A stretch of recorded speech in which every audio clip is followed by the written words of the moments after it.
Rangpur Riders টিমটা আসলে একটা চ্যাম্পিয়ন টিমই গঠন করা হয়েছে এবং রংপুর যেহেতু অনেক বেশি মাত্রায় প্রফেশনাল এবং এই বিপিএল যতগুলো টিম অংশগ্রহণ করছে তাদের মধ্যে সবচাইতে প্রফেশনাল, সুতরাং রংপুরের কাছ থেকে এরকম টিম গঠন করাটাই আসলে স্বাভাবিক এবং সেই সঙ্গে তাদের প্লেয়ার্স কমিউনিকেশন মানে বিদেশি প্লেয়ারদের সঙ্গে কমিউনিকেশন থেকে শুরু করে সবকিছু এগুলো অনেক বেশি মাত্রায় প্রফেশনাল। এবং কিভাবে রংপুর রাইডার্স আসলে এই প্রফেশনালিজমটা মেনটেন করে বা কিভাবে তারা একজন প্লেয়ারের বিকল্প হিসাবে আরেকজন প্লেয়ারকে রাখে কিংবা কিভাবে তারা পুরো মেকানিজমটা করে সেই ব্যাপারটা নিয়ে আলোচনা করতে চাই, স্কোয়াডটাকে বিশ্লেষণ করতে চাই। প্রথমত আমি একটু পেস বোলারদেরকে নিয়ে আলোচনা করতে চাই। দেখেন, আমি একেবারে যে সমস্ত পেস বোলাররা কোর যারা আসলে ম্যাচ পাবেই আমি সেই অনুযায়ী যদি একটু আলোচনা করি তাহলে মোস্তাফিজুর রহমান তো থাকবেনই এবং এই জায়গাটা যাকে মোস্তাফিজুর রহমান যে দলটা আছেন বা যে দলটা মোস্তাফিজুর রহমানকে পেয়েছে তারা তো এমনি অনেকাংশে এগিয়ে গেছে ডেথ ওভার্সের জায়গা থেকে। আলটিমেটলি এটা একটা অনেক বড় অ্যাসেটের জায়গা। দেখেন, মোস্তাফিজ যদি কোনোদিন কোনো কারণে ইনজুর্ড থাকে বা তাকে যদি রেস্ট দেওয়া প্রয়োজন হয়, বাহাতি পেস বোলার আরও একজন আছেন সেটা মৃত্যুঞ্জয় চৌধুরী, তারা কিন্তু বেশ ভালো বিকল্প রেখেছে সেই জায়গাটাতে।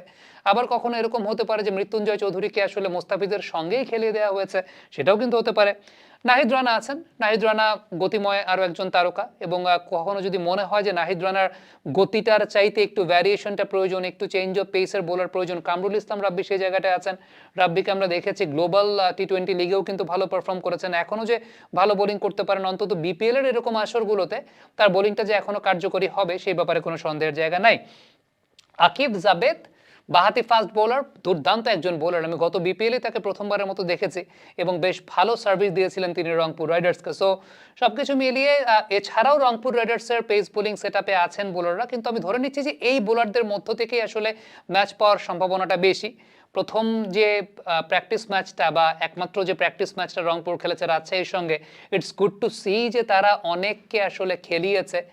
সেই জায়গাটা হালিমকে খেলিয়েছে, মেহেদী হাসান সোহাগকে খেলিয়েছে কিংবা ইফতিকে খেলিয়েছে। যদিও মনে হয় না যে খুব বেশি তারা হয়তো বা ম্যাচ পাবে বিপিএল এর মতো মঞ্চে, কিন্তু তাদেরকে খেলিয়েছে, সেখানে তারা কিন্তু প্রমাণ করেছেন। ইফতি 50 মেরেছেন, সোহাগ একটা চমৎকার উইকেট পেয়েছেন, হালিমের কাছ থেকে ভালো বোলিং দেখতে পেয়েছি। সো সবকিছু মিলিয়ে আমার কাছে মনে হয় রংপুর রাইডার্স এই যে ইয়াং ক্রিকেটারদেরকে পেট্রোনাইজ করার জায়গাটা সেটাও খুব ভালো মতো করেছে। স্পিনারের জায়গা থেকে যদি চিন্তা করি, রাকিবুল হাসান আছেন, রাকিবুল অলমোস্ট প্রত্যেকটা ম্যাচে খেলবে। আলিসাল ইসলাম আছেন, নাইম হাসানও আছেন সেই জায়গাটা এবং Sufiyan Muqeem Pakistani chinaman bowler. So একটা বড় ধরনের ভ্যারিয়েশন কিন্তু তাদের মধ্যে রয়েছে। আলিস ইনিশিয়ালি ম্যাচ খেলতে পারবে কি পারবে না এখন পর্যন্ত জানি না বা বলতে পারছি না, কারণ আলিস একটা বড় ইনজুরি থেকে প্রত্যাবর্তন করেছেন, কোন শেপে আছেন সেটা একটা বিষয়। অলরাউন্ডারদের তালিকা যদি আমরা একটু খেয়াল করে দেখি, দেখেন কাইল মায়ার্স মানে ম্যাচ এরাই জেতাবে, আসলে ম্যাচও এরাই জেতাবে, টুর্নামেন্টও এরাই জেতাবে। কাইল মায়ার্স নতুন বলে 2টা উইকেট নিয়ে দেবেন, নো ডাউট অ্যাবাউট দ্যাট।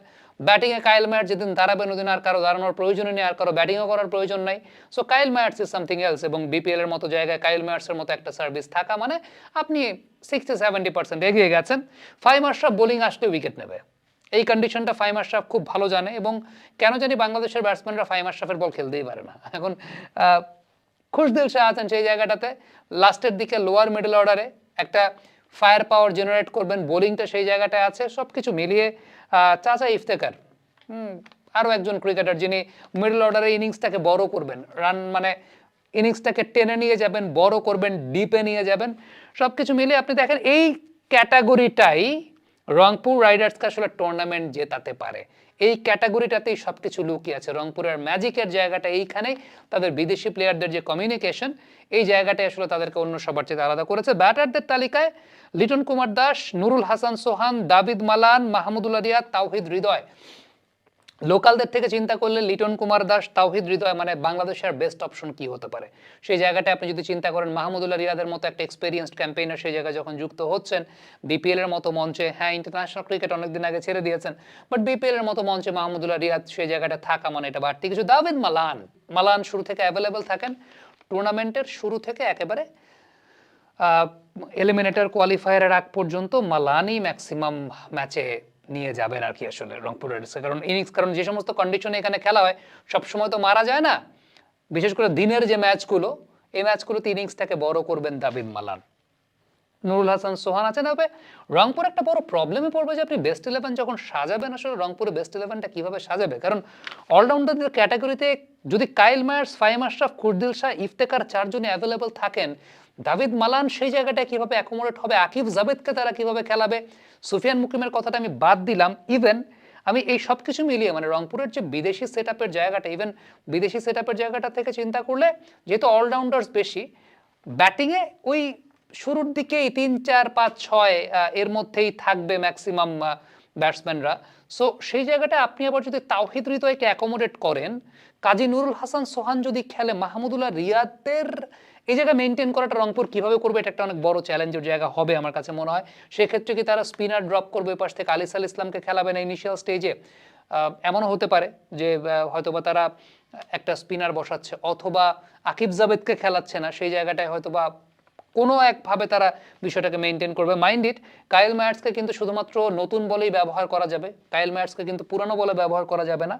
সবকিছু মিলিয়ে রংপুরকে উল্টো একটা প্রবলেমে পড়তে হতে পারে, একটা মধুর সমস্যায় পড়তে হতে পারে যে আসলে কাকে রেখে তারা কাকে খেলাবে, কিভাবে তারা স্কোয়াডের লাইন আপটা ব্যালেন্স করবে, 11 জন কিভাবে সেট করবে। কারণ দিন শেষে এরকম টিমগুলোর একটা বড় প্রবলেম হয়ে যায় যে যখন একটা vast number of quality players থাকে, সেই জায়গাটায় সব প্লেয়াররা আসলে ঠিকঠাক মতো নিজেদের ডেলিভারটা করার রাইট প্লেসটা পান কিনা, সেটা একটা প্রবলেমের জায়গা থাকে। আমার মনে আছে একবার অস্ট্রেলিয়ার সঙ্গে ওয়ার্ল্ড একাদশের একটা ম্যাচ হয়েছিল, এবং সেই ম্যাচে মানে ওয়ার্ল্ড একাদশে তো সবাই তারকা, কিন্তু এই এত তারকার ভিড়ে রাহুল দ্রাবিড়কে ব্যাটিং করতে হয়েছে 6 নম্বরে 7 নম্বরে।